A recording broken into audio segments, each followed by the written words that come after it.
Salut les mutants, c'est John Coffey de la Marvel Team, donc bienvenue pour cette nouvelle vidéo. Donc aujourd'hui on va parler un peu de la génétique des mecs de l'Est, que souvent on entend les gens dire, oui les mecs de l'Est, qu'est-ce qu'ils sont grands, qu'est-ce qu'ils sont forts, qu'est-ce qu'ils sont puissants, qu'est-ce qu'ils sont musclés aussi, on entend souvent dire ça. Donc on va essayer de voir si c'est dû au facteur génétique ou peut-être à d'autres facteurs, hein. Et pour illustrer mon propos, j'utiliserai aussi le cas du rappeur Tovarich, hein, si je me trompe pas, si je dis bien son prénom.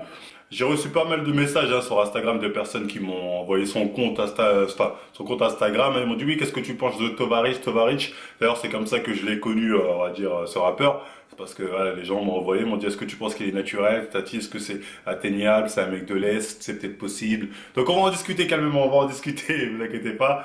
Donc oui, pour ceux qui connaissent pas Tovarich, donc lui c'est un franco-russe si je me trompe pas. En tout cas, il est d'origine russe, mais il a grandi en France. Mais bon, enfin bref, on y reviendra après. Enfin bref, on y reviendra après sur son cas particulièrement. Mais voilà, ce qui nous intéresse, c'est est-ce que ce genre de physique dans l'Est, enfin dans les pays de l'Est, on a l'impression que c'est le genre de physique banal, quoi. Donc est-ce qu'ils ont vraiment une génétique d'exception là-bas? Qu'est-ce qui se passe? Quelle est leur façon de vivre, leur façon d'être? Comment expliquer ça? Donc on va voir ça tout de suite. Donc pour commencer, quand on parle des pays de l'Est, généralement on parle des pays de l'ex-URSS, hein, du temps où l'Europe, on va dire, était divisée en deux blocs. Mais concrètement, les mecs des pays de l'Est, c'est ce qu'on appelle c'est des occidentaux, quoi. C'est comme dirait Delescun, c'est des caucasiens. Donc voilà. Mais il est vrai que selon les ethnies, selon les peuples, selon les continents, voilà, il y a des différences physiques, hein. Voilà, il y a des différences même parfois intellectuelles, hein, faut bien le reconnaître. Mais en soi, de nos jours, avec, on va dire, les métissages qu'il y a pu y avoir à travers les siècles, on retrouve plus ou moins des similitudes un peu partout, même si certains, entre guillemets, ethnies ou peuples ont gardé, voilà, certaines, on va dire, caractéristiques qu'on peut dire typiques à ce genre d'ethnie ou peuple, appelez ça comme vous voulez. De nos jours, il y a un autre facteur qui rentre en compte, hein, sur les différences physiques qu'on peut observer chez certains peuples, ça va être la façon de vivre, c'est-à-dire notamment la nutrition. C'est-à-dire les gens ne mangent plus comme ils mangeaient à l'époque. Par exemple, en Lettonie, voilà, en moyenne, c'est là où on trouve les hommes les plus grands. Et ce serait dû, parce qu'ils seraient de plus en plus grands, à justement leur façon de manger, leur façon de vivre, etc., etc. En comparaison, tu prends le Rwanda en Afrique, où là, les hommes, en moyenne, auraient perdu 5 centimètres avec le temps, justement parce que ce nouveau mode de vie, voilà, ils ont changé leur façon d'être et de manger, voilà, n'est pas adapté, on va dire, génétiquement à ces peuples-là, du coup, ils sont de plus en plus petits. Donc voilà, il y a le facteur aussi modernisation qui rentre maintenant en compte quand on parle de différences physiques entre les peuples. C'est pour ça que de nos jours, quand on dit oui, le peuple là-bas c'est les plus grands, c'est les plus forts, c'est je sais plus quoi, bah ça s'explique aujourd'hui par d'autres raisons que le facteur génétique, hein. Vous voyez, c'est comme si tu prenais l'équipe de basket africaine, je vous la compare avec une équipe de basket américaine. Dans les deux cas, c'est des Africains d'origine, on va dire, mais l'équipe américaine, voilà, ils sont beaucoup plus forts parce qu'il y a le facteur innovation, hein, soit en termes d'entraînement, de nutrition ou autre, tout ça qui fait la différence par rapport aux joueurs africains. Tu vois, ils vivent mieux, ils sont en meilleure santé, ils mangent mieux, donc forcément ils sont plus performants. Donc voilà, de nos jours, c'est vraiment le mode de vie qui va faire la différence, on va dire, d'un point de vue génétique chez un peuple généralement. Donc voilà, quand on parle des pays de l'Est, c'est un peu la même chose, hein. Faut comprendre leur mentalité, leur façon de voir les choses, pour comprendre pourquoi ils sont aussi forts et pourquoi il y a autant de mecs aussi musclés là-bas de nos jours, hein. C'est le facteur modernisation. Et quand on regarde leur histoire, notamment durant la guerre froide, ces mecs-là, ils ont toujours été préparés plus ou moins à la guerre. Et à la guerre dans tous les sens du terme, soit intellectuel, au niveau des armes ou au niveau des compétitions sportives. C'est pour ça que là-bas, quand on parle de sport de combat, là, on trouve vraiment des kings parce qu'on les a poussés à aller au max. Dans les sports de force, pareil. Et dans la musculation, c'est pareil. Et pour les pousser à aller au max, on n'a pas hésité à les aider à l'aide de la science, c'est-à-dire à travers certains produits dopants. C'est pour ça que dans les JO, dans les années 50, bah, ils faisaient la différence, hein, les mecs de l'Est, hein. Les mecs de l'Est faisaient la grosse différence. Ils arrivaient, les Américains, au début, ils étaient pas prêts. Ils ont dit, putain, mais c'est quoi ce délire? Ça me rappelle quand Arnold Schwarzenegger est allé aux États-Unis à 17-18 ans, ils ont pété les plombs. Ils ont vu un mec 17-18 ans, super chargé, balèze. Ils ont pas compris. Ils ont dit, attends, mais il sort d'où ce mec? C'est un monstre. Alors que je suis sûr que dans les pays de l'Est, des Arnold devait y en avoir pas mal, tu vois, parce que voilà. Mais enfin bref, tout ça pour vous dire que C'est dans leur mentalité, les gens là-bas, de se charger pour être fort, se charger pour être musclé, se charger pour être un meilleur combattant. Ça fait partie de leur culture. C'est-à-dire pour eux, il n'y a pas de tabou. Pendant des dizaines d'années, ils ont été élevés comme ça. Faut aller au plus haut, faut se donner les moyens. Donc, je sais pas, tu vas dans un pays de l'Est, tu veux un produit dopant, tu vas en pharmacie, pas besoin d'ordonnance, tu payes, et voilà. Tu l'as ton produit, hein, ça se passe comme ça là-bas. Voilà, j'espère que j'ai été clair hein, sur la mentalité, la façon d'être des gens de l'Est. Hein, je généralise un peu, hein, c'est pas tout le monde comme ça, mais enfin bref, vous m'avez compris. Donc maintenant, on peut passer au cas Tovarich, si je me trompe pas. Ici son Glock, mais dans semi-auto. J'ai pas peur des balles, j'ai peur du très haut. Ben lui, comme j'ai dit, il représente bien, par bien des aspects, la mentalité des mecs de l'Est. Comme j'ai dit, d'origine, il faut savoir qu'il est d'origine russe, mais il a grandi en France.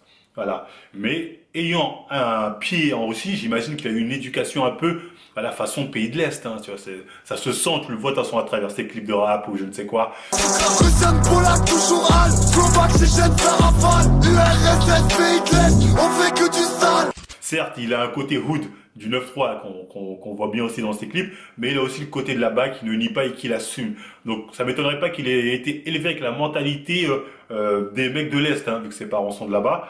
Donc Tovarich, quand tu le vois avec ses armes à feu, tatati tatata. Je suis chargé comme un clock. Rembourse ou je réduis dans ta cloque. Tu dis quoi? Bah oui, ça c'est les mecs de l'Est. Gros tatouage, on dirait les gangsters albanais, tout ça. Tu dis bah oui, ça il tient de ça de là-bas. Donc après quand tu vois son physique, là tu dirais physique impressionnant, certes.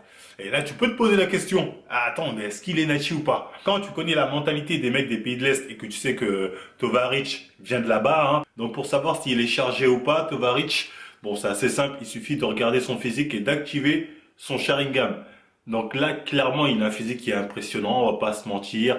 Moi, je vois ça, surtout quand elle a des photos avec un gros physique. Pour moi, je me dis, il est dedans. Après, je me dis, bon, je veux quand même m'assurer d'un truc, je regarde sa base. Hein. Ça, c'est des photos de lui, des vidéos de lui, qui datent d'à peu près 10 ans. Donc, il part d'une base où il était assez fin. Hein. Il doit avoir 16 ou 17 ans, peut-être 18, je sais pas. Donc, ouais, il est assez fin, mais tu te dis, bon, peut-être en 10 ans, ouais, tu peux prendre du muscle. Même moi, à cet âge-là, j'étais assez maigre. Donc, voilà. Mais l'autre facteur qui me fait dire que voilà, ça peut pas être. J'ai du mal à croire que cette transformation il l'a eu totalement naturellement en tout cas, parce que d'un, ce physique-là est très impressionnant, hein, c'est un gros physique, donc voilà, faut le justifier, j'ai envie de dire quelque part. Et surtout, comme je dis encore une fois, il a la mentalité soviète, comme il dit, il a la mentalité des mecs de l'Est. Et comme je viens de vous le dire, les mecs de l'Est, au niveau des produits, ils font pas semblant. Quand faut y aller, ils y vont. Donc voilà, quand tu as un petit doute, voilà, tu as juste à raccorder tout ça. Ça paraît évident, je pense en tout cas que Tovarich s'est déjà chargé. Après, il est vrai que aujourd'hui, quand on regarde les photos les plus récentes, il paraît parfois moins massif, moins musclé que dans ses derniers clips ou ses photos les plus anciennes.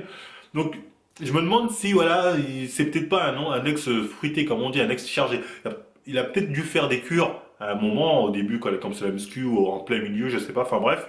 Et je pense que maintenant il a dû arrêter, mais il garde quand même de bons restes, hein, comme tous les chargés qui arrêtent la muscu, arrivent quand même à conserver une bonne masse musculaire si voilà, ils s'entraînent régulièrement. Voilà, donc pour en finir, pour moi clairement Tovarich, je pense qu'il s'est déjà chargé, que ça doit être un ex-chargé. À mon avis, c'est un mec, quand il l'a fait sans complexe, parce qu'il est dans un environnement où c'était pas tabou. Voilà, c'est pas tabou comme dirait l'autre. Donc voilà, hein, c'était tout pour le cas Tovarich. En résumé, je pense que c'est un ex-chargé. Voilà, en tout cas, je pense que ça fait un moment qu'il y touche plus. Voilà, d'après son évolution, ce que je peux constater, peut-être qu'il va y retoucher un jour, je sais pas. Mais en tout cas, il y a déjà goûté, c'est évident. Donc voilà, c'était tout sur son cas. En tout cas, c'est un rappeur qui est très bon, hein. Je pense que là, ça, je me suis dit, je vais faire son cas maintenant parce que je sens qu'il va exploser, il va prendre de plus en plus d'ampleur. Donc, n'hésitez pas à écouter ses sons. Moi, personnellement, j'aime bien. C'est le délire muscu, c'est le délire street à la fois. Il y a un peu de tout et tu tapes direct à l'univers. C'est le hood d'ici aussi. C'est un peu le hood de l'Est et un mélange du hood de l'Est et du hood d'ici. Et ça colle bien.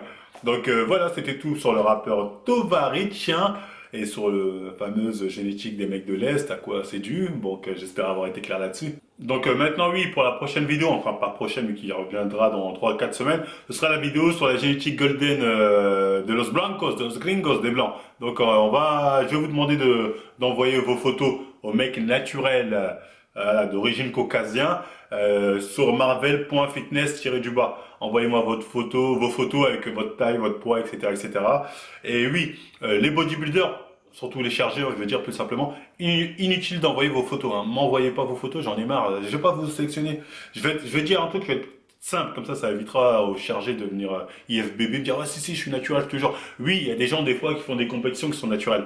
Mais moi je vais partir du principe que si tu as fait une compète, t'es chargé, donc voilà, inutile d'envoyer ta photo, tu seras pas sélectionné. Donc voilà, j'espère que je suis clair. Tous les mecs qui ont fait des compètes, s'il vous plaît, ne m'envoyez pas vos photos. Donc on va dire non mais t'es pas juste, il y a aussi beaucoup de mecs qui font pas de muscu, qui chargent, qui font pas de compète et qui chargent. C'est vrai, la majorité même. Mais eux, ouais, je dégagerai sans scrupule. En tout cas, ceux qui ont fait des compètes, je pars du principe que vous l'êtes, même si vous l'êtes pas, je pars du principe que vous faites tellement les choses bien, vous êtes tellement irréprochable, vous êtes tellement nanani, que le genre random, il peut pas être comme vous. Le genre random, il a d'autres choses à faire, tu vois, il travaille, il va à l'école, je sais pas quoi. Donc vous n'êtes pas vraiment des exemples pour le genre random. Moi, mes vidéos, c'est beaucoup pour les gens random. Donc voilà, j'espère être clair. Hein. Compétition. Voilà, m'envoyez pas vos photos s'il vous plaît. Les autres, c'est sur marvel.fitness-du-bas. Voilà, les naturels avec une bonne génétique, une bonne pratique et un bon niveau physique. Donc voilà, sinon je pense avoir été clair dans cette vidéo. Si ça vous a plu, on like, on partage, partagez au max. C'est Noël, faire plaisir à la famille. Et moi je vous dis à la prochaine mi-temps. Ils veulent ma peau et ma go, mais je ne laisse pas m'égoer. Comme la pécale, je suis en IG, car ils m'ont dit au bigot. Ta côte a quitté, t'es anéanti, hasta la vista, amigo. J'ai tout sous cul, minuit, en bas dans le mer comme dans le Berlin. Ils veulent ma peau et